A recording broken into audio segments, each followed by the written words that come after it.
Hace más de 400 años, en los archivos secretos del Vaticano, un manuscrito cayó en el olvido. Un documento que hablaba de una visión, de un lugar sagrado en el Nuevo Mundo, que se convertiría en el corazón espiritual de millones de almas. Ese lugar era la Basílica de Guadalupe, y la profecía que lo anunciaba ha permanecido oculta hasta ahora. Lo que estás a punto de descubrir cambiará para siempre la forma en que entiendes uno de los santuarios más visitados del mundo.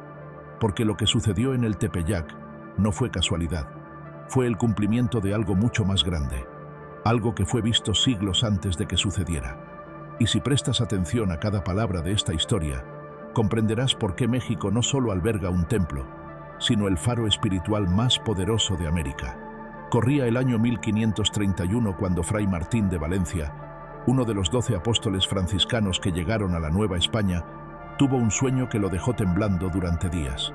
En ese sueño, una mujer vestida de luz le mostró un cerro árido donde los antiguos mexicas adoraban a Tonantzin, la madre de los dioses. Le dijo que en ese mismo lugar se levantaría un templo que uniría dos mundos, dos razas, dos formas de entender lo divino. Fray Martín escribió cada detalle en un pergamino que envió a Roma, pero sus superiores consideraron la visión como producto del cansancio y las fiebres del trópico. El documento fue archivado y olvidado.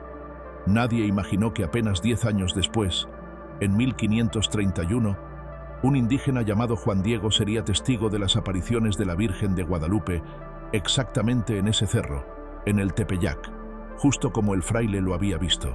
La profecía se había cumplido, pero el mundo no lo sabía. Y lo más extraordinario de todo es que esa profecía no hablaba solo del pasado, sino también del futuro de México y de su papel en la historia espiritual de la humanidad. Déjame llevarte al corazón de este misterio. Cuando Juan Diego desplegó su tilma frente al obispo Zumárraga y apareció la imagen de la Virgen impresa en el tosco tejido de fibra de maguey, algo imposible sucedió. Los expertos de la época, los pintores más hábiles de la Nueva España, no pudieron explicar cómo esa imagen había sido creada. No había trazos previos, no había pinceladas visibles, no había preparación del lienzo.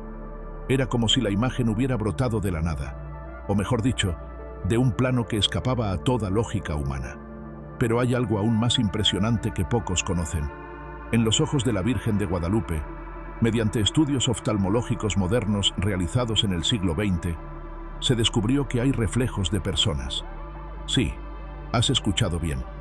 En las pupilas de la imagen impresa en la tilma aparecen las figuras de al menos 13 personas, incluyendo lo que parece ser Juan Diego presentando la tilma y el obispo Zumárraga observando asombrado.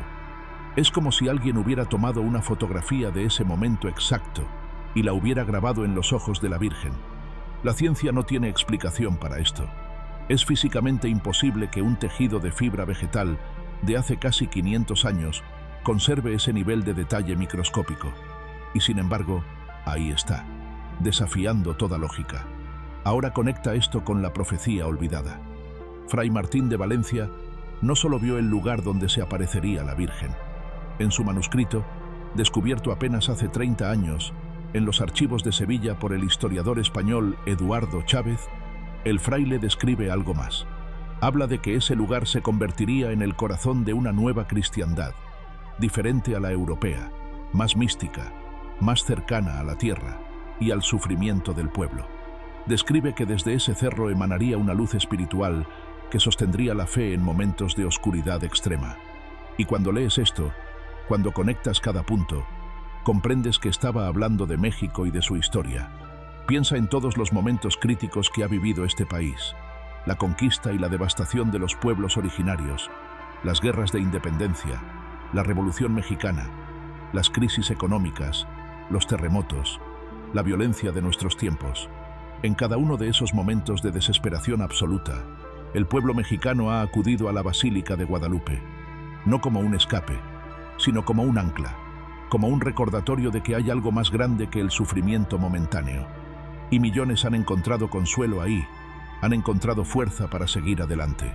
Eso es exactamente lo que significa ser un faro espiritual, pero la profecía va más allá.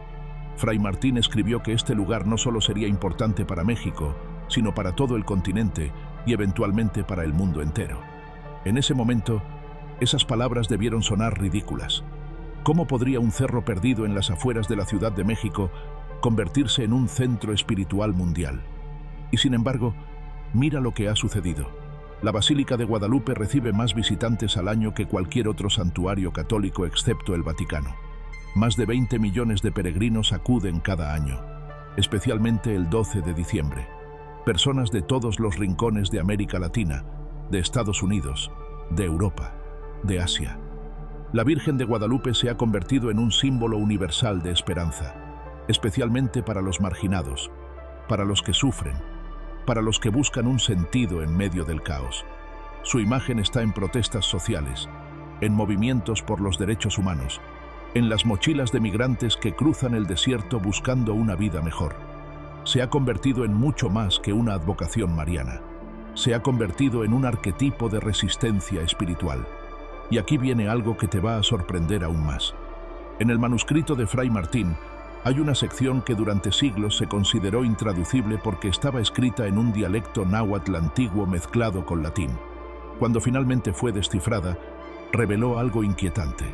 El fraile afirmaba que en tiempos futuros de gran confusión, cuando la humanidad perdiera su rumbo espiritual y se entregara completamente al materialismo y al olvido de lo sagrado, el faro del Tepeyac brillaría con más fuerza que nunca. Habló de un tiempo en que las instituciones religiosas perderían credibilidad, en que la gente buscaría espiritualidad fuera de las estructuras tradicionales, y que en ese momento la Basílica de Guadalupe se convertiría en un punto de convergencia para todos los que buscan algo real, algo auténtico. ¿No te parece que estamos viviendo exactamente ese tiempo? En una época donde la desconfianza hacia las instituciones está en su punto más alto, donde millones buscan significado en terapias alternativas, en filosofías orientales, en experiencias místicas personales, la Basílica sigue siendo un lugar donde lo sagrado se siente tangible, donde millones experimentan algo que no pueden explicar con palabras, pero que transforma sus vidas. Déjame contarte algo que muy pocos saben y que refuerza esta idea del faro espiritual. Durante el terremoto de 1985, uno de los más devastadores en la historia de México, que dejó más de 10.000 muertos y destruyó miles de edificios en la Ciudad de México, la Basílica de Guadalupe no sufrió ningún daño estructural significativo. La nueva basílica, inaugurada en 1976, resistió sin problemas, pero lo verdaderamente extraordinario es lo que sucedió con la antigua basílica, la que estaba al lado, construida en el siglo XVII. Ese edificio llevaba décadas hundiéndose debido a que la Ciudad de México está construida sobre un antiguo lago. Los ingenieros habían declarado que era cuestión de tiempo para que colapsara.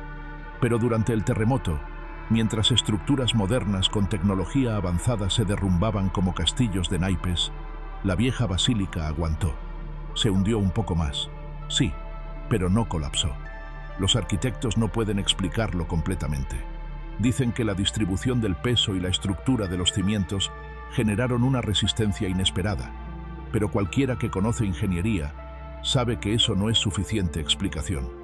Era un edificio condenado que debió caer, y no lo hizo. Y en los días posteriores al terremoto, mientras la ciudad estaba paralizada, mientras miles buscaban a sus seres queridos entre los escombros, mientras el país entero estaba en shock, ¿a dónde acudieron las masas? A la Basílica de Guadalupe.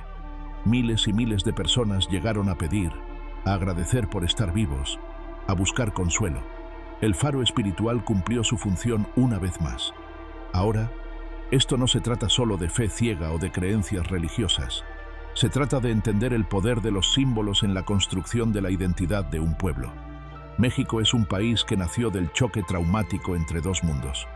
La conquista española no fue solo una invasión militar, fue un cataclismo cultural y espiritual. Los pueblos originarios vieron destruidos sus templos, prohibidas sus ceremonias, invalidadas sus cosmogonías. Y en medio de ese trauma colectivo, apareció la Virgen de Guadalupe. Pero no apareció como una imposición europea más. Apareció hablando náhuatl, apareció con rasgos mestizos, apareció en el cerro donde se adoraba a Tonantzin, la madre divina de los mexicas. Fue un puente. Fue un punto de encuentro donde ambas culturas pudieron encontrarse sin que una tuviera que aniquilar completamente a la otra. Y ese es el verdadero milagro que muchos pasan por alto. La Virgen de Guadalupe no solo es importante porque apareció milagrosamente o porque su imagen desafía la ciencia. Es importante porque se convirtió en el símbolo fundacional del mestizaje mexicano, en la prueba de que dos mundos podían coexistir en uno solo. Y eso, amigos, es lo que hace de la basílica un faro espiritual. No es solo un lugar de culto, es el lugar donde nació la identidad mexicana. La profecía de Fray Martín de Valencia hablaba de esto. Hablaba de un lugar que uniría lo dividido, que sanaría lo roto, que daría esperanza a los desesperados. Y cada vez que un mexicano, sin importar si es creyente o no, sin importar su clase social o su ideología política, siente un escalofrío al ver la tilma de Juan Diego o al escuchar las mañanitas del 12 de diciembre, está experimentando algo que va más allá de la religión. Está conectando con el alma colectiva de su pueblo, con siglos de historia, dolor, resistencia y esperanza. Por eso millones de personas que nunca van a misa, que se declaran agnósticos o incluso ateos, sienten algo especial por la Virgen de Guadalupe, porque ella trasciende lo religioso y se adentra en lo cultural, en lo identitario, en lo profundamente humano. Y si crees que esto es exageración, déjame darte un dato más. En el año 2002, Juan Diego fue canonizado por el Papa Juan Pablo II. Durante la investigación para su canonización, se revisaron miles de documentos históricos y se realizaron análisis científicos exhaustivos de la tilma. Lo que encontraron los dejó atónitos. La fibra de maguey con la que está hecha la tilma normalmente se desintegra en 20 años como máximo, especialmente en condiciones de humedad y cambios de temperatura como los de la Ciudad de México. Sin embargo, la tilma de Juan Diego lleva casi 500 años intacta. No tiene ningún tipo de barniz protector, ningún tratamiento especial. Durante siglos estuvo expuesta sin protección alguna, con el humo de miles de velas, con el contacto directo de millones de manos que la tocaban, con insectos, polvo y humedad. Debería ser polvo desde hace siglos, pero ahí está. En 1791, un hombre derramó accidentalmente ácido nítrico sobre ella durante una limpieza. El ácido debió devorar el tejido en minutos. Solo dejó una mancha amarillenta que con el tiempo desapareció. En 1921, un anarquista colocó una bomba de dinamita escondida en un ramo de flores al pie de la tilma. La explosión fue tan potente que destrozó el altar de mármol, dobló un crucifijo de bronce macizo y rompió los vidrios de las casas cercanas. La tilma estaba a menos de 2 metros del epicentro de la explosión. No sufrió ni un rasguño. Explica eso con ciencia. Explica cómo un pedazo de tela que debería haberse desintegrado hace siglos sigue perfectamente conservado después de todo eso. Esto es lo que hace de la Basílica de Guadalupe un faro espiritual. No son solo las historias, no son solo las creencias. Es la acumulación de evidencias inexplicables, de experiencias compartidas por millones, de un poder que trasciende lo material y toca algo mucho más profundo en el corazón humano. Y la profecía olvidada nos recuerda que todo esto fue visto antes de que sucediera. Alguien supo, siglos antes, que ese lugar se convertiría en lo que es hoy. Y si esa parte de la profecía se cumplió con tanta precisión, ¿qué nos dice eso sobre la parte que aún no se ha cumplido? Porque Fray Martín de Valencia también escribió sobre el papel futuro de este lugar. Habló de que en tiempos de gran oscuridad global, cuando la humanidad entera enfrente crisis que parezcan insuperables, el mensaje que emana del Tepeyac se expandirá por todo el mundo. Habló de una época en que las divisiones entre naciones, razas y credos alcanzarían un punto crítico y que la figura de la Virgen de Guadalupe, símbolo de unión entre mundos opuestos, se convertiría en un faro de reconciliación para toda la humanidad. ¿Suena fantasioso? Quizá, pero hace 500 años también sonaba fantasioso que un cerro en las afueras de una ciudad conquistada se convertiría en uno de los sitios más sagrados del mundo. Y sin embargo, aquí estamos. Vivimos en una época de divisiones profundas, de polarización extrema, de muros tanto físicos como ideológicos. Vivimos en una época donde la ansiedad y la depresión alcanzan niveles epidémicos, donde millones se sienten perdidos y sin propósito. Y en medio de todo eso, hay un lugar en México, en el Tepeyac, donde 20 millones de personas al año, encuentran algo que el mundo moderno no les puede dar. Encuentran paz, encuentran propósito, encuentran la sensación de que no están solos, de que hay algo más grande que sus problemas individuales. Eso es exactamente lo que hace un faro: guiar a los perdidos hacia un puerto seguro en medio de la tormenta. La profecía olvidada nos desafía a ver más allá de lo obvio, a entender que lo que sucede en la Basílica de Guadalupe no es solo un fenómeno religioso mexicano, es algo que toca una cuerda universal en el alma humana. Es la manifestación de nuestra necesidad de lo sagrado, de lo trascendente, de algo que nos conecte con algo más grande que nosotros mismos. Y México, con todos sus problemas, con toda su complejidad, con toda su historia de dolor y resistencia, tiene el privilegio y la responsabilidad de ser el guardián de ese faro. No por coincidencia, sino porque así estaba escrito en una profecía que el mundo olvidó pero que la historia se encargó de cumplir. Entonces te pregunto, ¿qué opinas de todo esto? ¿Crees que hay fuerzas más allá de nuestra comprensión actuando en lugares como la Basílica de Guadalupe? ¿O piensas que todo puede explicarse eventualmente con ciencia y razón? Déjamelo en los comentarios porque este debate es fascinante y quiero saber tu perspectiva. Y si esta historia te ha hecho sentir algo, si te ha dado una nueva forma de ver la Basílica de Guadalupe y su significado para México y el mundo, dame un like y suscríbete al canal, porque seguiremos explorando misterios históricos y espirituales que desafían todo lo que creemos saber. Comparte este video con alguien a quien le interesen estos temas, porque historias como esta necesitan ser contadas, necesitan ser debatidas, necesitan mantenerse vivas en nuestra memoria colectiva. La profecía olvidada ya no está olvidada, y ahora tú eres parte de mantener viva esta historia extraordinaria.